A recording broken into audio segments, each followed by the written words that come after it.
এদিকে কঠোর নিরাপত্তায় দেশে আসছে সাবেক প্রধানমন্ত্রী শেখ হাসিনা। হঠাৎ আওয়ামী লীগের পক্ষ নিয়ে কাজ শুরু করলো সেনাপ্রধান। এই প্রথম সরাসরি আওয়ামী লীগের পক্ষে বক্তব্য দিতে শোনা গেল সেনাপ্রধান ওয়াকারুজ্জামানকে।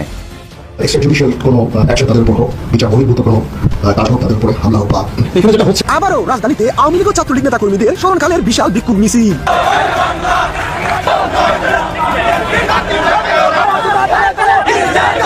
সম্মানিত দর্শক, অবশেষে শেখ হাসিনার কথা সত্যি হতে যাচ্ছে। কারণ শেখ হাসিনার কোন একটা বক্তব্যের মধ্যে আমি কথাগুলো শুনছিলাম, হয়তোবা আপনারাও শুনছেন, যে তিনি প্রায়ই বলতেন আওয়ামী লীগ মোটামুটি কোমর বেঁধেই রাজপথে নামার প্রস্তুতি নিচ্ছে। এই মিছিলটি একটা আগামী দিনের জন্য একটা মেসেজ যে আওয়ামী লীগ প্রতিরোধের জন্য প্রস্তুতি নিচ্ছে। যেহেতু শেখ হাসিনা সরাসরি নেতাকর্মীদেরকে প্রস্তুতি নেওয়ার নির্দেশনা দিয়ে দিয়েছেন, অতএব এখন আওয়ামী লীগ মাঠে নামবে খুবই ভয়াবহ রকমের প্রস্তুতি নিয়ে এবং অত্যন্ত ভয়ঙ্কর ভাবে যেই কোনো ধরনের পরিস্থিতি তারা মোকাবেলার জন্য প্রস্তুতি নিচ্ছে। বাংলাদেশে ফিরে আওয়ামী লীগের কর্মী সমর্থকদের উপর হামলা এবং অত্যাচারের যে অভিযোগ, সেই সমস্ত হামলা ও অত্যাচারের বিচার করবেন তিনি।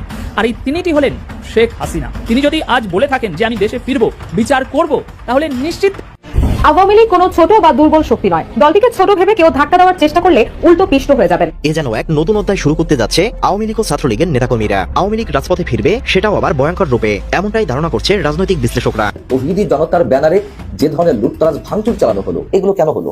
ডক্টর আসিফ নজরুল সরকারের একজন মহাপ্রভাবশালী উপদেষ্টা, সরকারের একজন মন্ত্রী পদমর্যাদার উপদেষ্টা হয়ে তিনি বিশেষ কোনো পণ্যের বর্জনের ডাক দিতে পারেন? এটা কি নিজেদের সঙ্গে হিপোক্রেসি নয়, মানুষের সঙ্গে হিপোক্রেসি? তার বিপক্ষে ভোট যায়, সে নাকি তরুণ সমাজকে ধ্বংস করে ফেলতেছে, নষ্ট করে ফেলতেছে। আসলে মেইন কারণটা ছিল রাজনৈতিক কারণ। সে গণতান্ত্রিক ভাবে তার মতাদর্শ ওই শাসকের বিরুদ্ধে কথা বলতো, তাই তাকে পরে বলল তুমি হ্যামলক বিষ পান করো, পরে নিজের বিষ নিজে পান করে তার মৃত্যুদণ্ডটা কার্যকর। এটাই হচ্ছে নাকি গণতন্ত্র। গণতান্ত্রিক দেশে আপনি কথা বলতে যদি না পারেন, আপনি যদি সরকারের সমালোচনা করতে না পারেন, সেই গণতন্ত্র নিয়ে আপনি এত আলোচনা করে কি লাভ? এই সরকারের আমলে কি পারতেছি? এখন কি নব্য স্বৈরাচার আছে আমাদের বাংলাদেশে, যারাই নিজেদের মত প্রকাশ করতেছে, যারাই মত প্রকাশের জন্য রাজপথে নামতেছে, তাদেরকে ধরে নিয়ে যাওয়া হচ্ছে, তাদেরকে আইনাগরের মতো জায়গায় নিয়ে গিয়ে টর্চার করা হচ্ছে, অনেককেই করা হচ্ছে, অনেক ইনফ্লুয়েন্সারদেরকেও করা হচ্ছে, আমাকে অনেকবার থ্রেট। সুপ্রিয় দর্শক মণ্ডলী, আসসালামু আলাইকুম।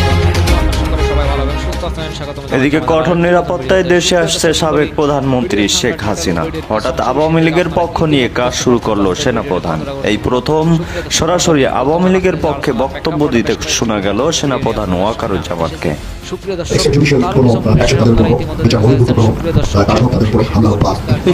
আবারও রাজধানীতে আওয়ামী লীগ ও ছাত্রলীগ নেতা কর্মীদের স্মরণকালের বিশাল বিক্ষোভ মিছিল।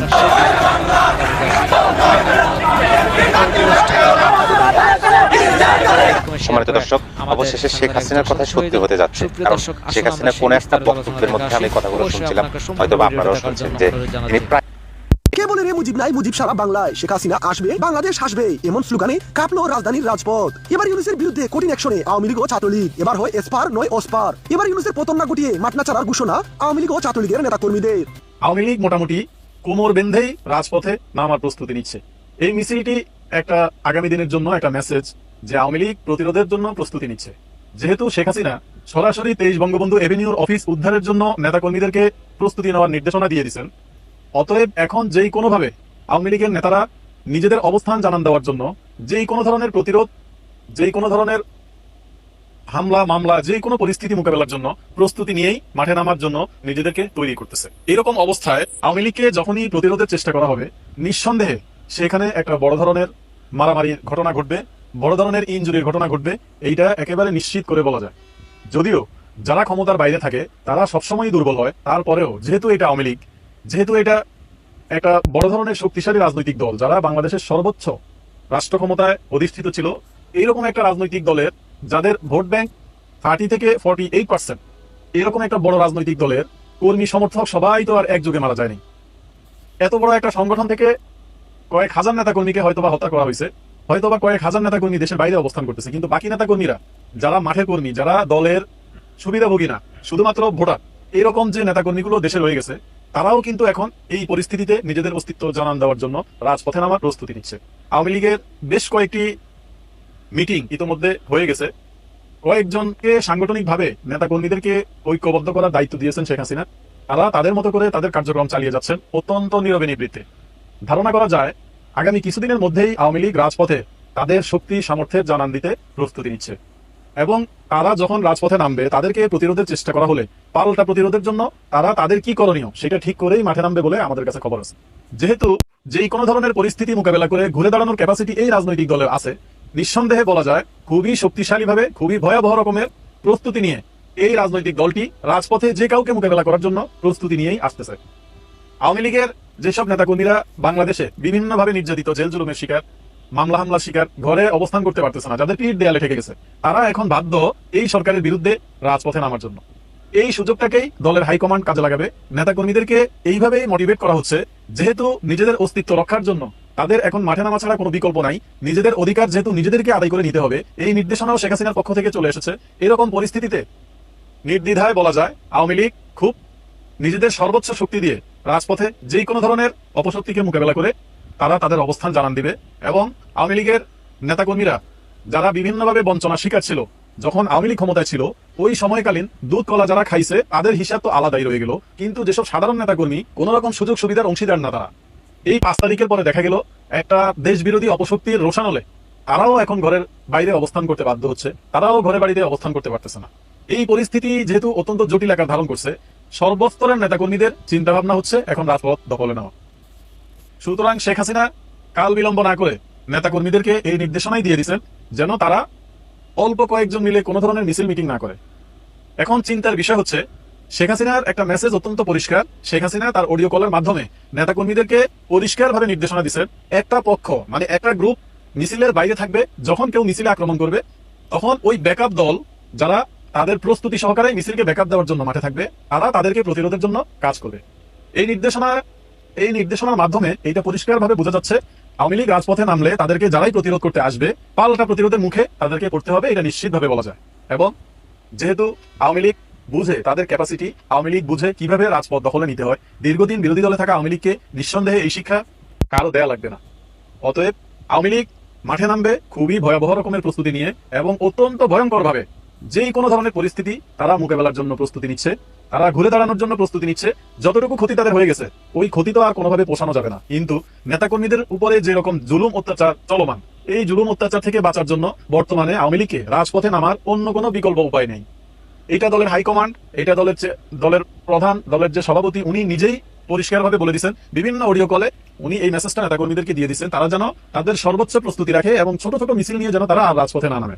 অতএব বলা যায় আগামী দিনে যতগুলো মিছিল হবে, যতগুলো জায়গায় যত যাই হবে, আওয়ামী লীগ অত্যন্ত সংগঠিতভাবে এই প্রোগ্রামগুলো বাস্তবায়ন করবে এবং তারা তাদের যথেষ্ট শক্তি সামর্থ্যের জানান দেওয়ার জন্য সব রকমের প্রস্তুতি নিয়ে যাচ্ছে। এইটা এই এপ্রিল মাস জুড়ে আস্তে আস্তে মানুষের সামনে প্রকাশিত হতে শুরু করবে। বাংলাদেশে ফিরে আওয়ামী লীগের কর্মী সমর্থকদের উপর হামলা এবং অত্যাচারের যে অভিযোগ, সেই সমস্ত হামলা ও অত্যাচারের বিচার করবেন তিনি।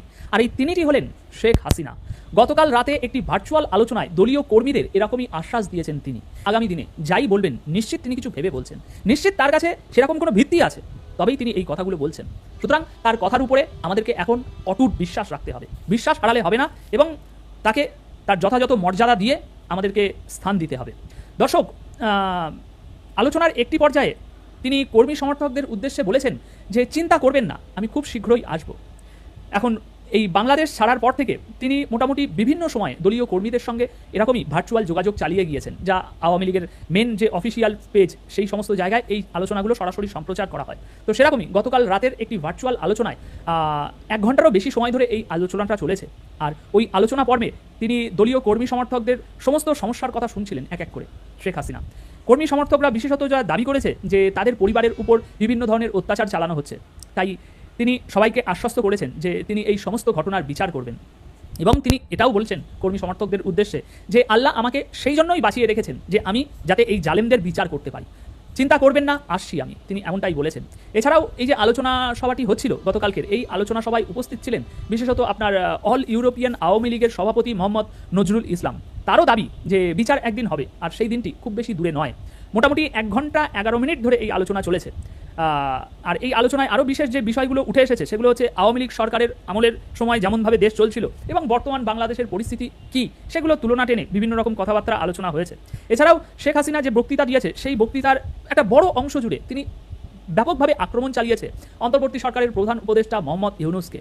এছাড়াও আওয়ামী লীগ নেত্রী দাবি করছেন যে আমরা আমাদের প্রতিপক্ষের সঙ্গে এমন ব্যবহার করিনি, কিন্তু সুৎখোর ইউনূস সেই একই জিনিসটা করেছে। এছাড়াও এই আলোচনায় তিনি বিশেষ আরেকটি বিষয়ে যা বলেছেন সেটি হলো 5ই আগস্ট পরবর্তী সময় থেকে এই জামাত শিবির জঙ্গিদের হাতে আওয়ামী লীগের যে সমস্ত নেতাকর্মীরা শহীদ হয়েছেন সেই শহীদ পরিবারের উদ্দেশ্যে তিনি বলেছেন যে আপনারা সকলে ধৈর্য ধরুন। বাংলাদেশের পরিস্থিতির কথা আমরা অ্যামনেস্টি ইন্টারন্যাশনালের মতো আন্তর্জাতিক মানবাধিকার প্রতিষ্ঠান সহ অন্যান্য আন্তর্জাতিক মঞ্চে ইতিমধ্যেই পৌঁছে দিয়েছি এবং সামনে আরও অতিরিক্তভাবে আমরা এই সমস্ত কিছু আন্তর্জাতিক আপনার মানবাধিকার সংস্থার কাছে একে একে তুলে ধরা হবে। তো মোটামুটি ওনার গতকালকের এই আলোচনায় প্রধান হাইলাইটেড যে বিষয় দুটি ছিল সেটি হলো তিনি দেশে ফিরবেন, এটা নিশ্চিত। আজ নয়তো কাল, কাল নয়তো পরশু একটা সময় তিনি দেশে ফিরবেন এবং দেশে ফেরার পর এই জামাত শিবির সহ যত রাজাকার আছে তাদের উপরে ব্যাপক হার্ডলাইনে যেতে চলেছে। তাদের বিচার তিনি করবেনই এবং তিনি দাবি করেছেন যে আল্লাহ তাআলা তাকে এই জন্যই বাঁচিয়ে রেখেছে। যদি এদের বিচার না করার হতো, এদেরই রাজত্ব কায়েম করার হতো, তাহলে 5ই আগস্টে তার জীবন চলে যেত। যখন একই ধরনের জঘন্য কোনো রাজনৈতিক ব্যবসা কোনো অরাজনৈতিক ব্যক্তি বা সুশীল সমাজের মধ্যে নিজেকে রেখে রাজনৈতিক ফায়দা হাসিলের জন্য ক্ষমতায় টিকে থাকতে এই ধরনের জঘন্য ব্যবসা করে, তখন সেটাকে আমরা কিভাবে গ্রহণ করব? কোন ক্যাটাগরিতে ফেলবো আমরা? আমি বলছি ডক্টর আসিফ নজরুলের কথা। আমি তার বিষয়ে পরে আসছি, তার আগে একটু জানিয়ে রাখি যে ফিলিস্তিনের উপর যে ভয়ঙ্কর নৃশংসতা চলছে, বিভৎসতা ঘটনা হচ্ছে, তার বিরুদ্ধে বিশ্বের বিভিন্ন প্রান্তের বিভিন্ন শ্রেণী পেশার মানুষের প্রতিবাদ জানানোর অধিকার রয়েছে, প্রতিবাদ জানাচ্ছে, কিন্তু সেগুলো তো ভাষা ভিন্ন রকম, অন্যরকম। নিশ্চয়ই কোনো অবস্থাতে সহিংস হোক সেটি আমরা চাই না এবং এটি হওয়ারও কথা নয়। কিন্তু বাংলাদেশে গত সোমবার বিভিন্ন স্থানে এই ধরনের প্রতিবাদ জানানোর নামে তৌহিদি জনতার ব্যানারে যে ধরনের লুটতরাজ ভাঙচুর চালানো হলো, সেটিকে আমরা বলবো যে ইসলাম রক্ষার আন্দোলন, সেটিকে আমরা বলবো যে মানবতার পক্ষের জয়গান। এবং এগুলো কেন হলো? আবার ফিরে আসি ডক্টর আসিফ নজরুলের বিষয়ে। ডক্টর আসিফ নজরুল সরকারের একজন মহাপ্রভাবশালী উপদেষ্টা, আইন উপদেষ্টা। তিনি গত রোববার তার ফেসবুকে একটি পোস্ট দিলেন ফিলিস্তিনিদের পক্ষে। কি পোস্ট দিলেন? KFC, Nescafe, Colgate, Coca Cola, less chips, ডাব সাবানের মতো পণ্য বর্জনের একটি ভিডিও তিনি আপলোড করলেন। প্রথম কথা হচ্ছে, তিনি একজন মানুষ, তিনি প্রতিবাদ জানাতেই পারেন, কিন্তু সরকারের একজন মন্ত্রী পদমর্যাদার উপদেষ্টা হয়ে তিনি বিশেষ কোনো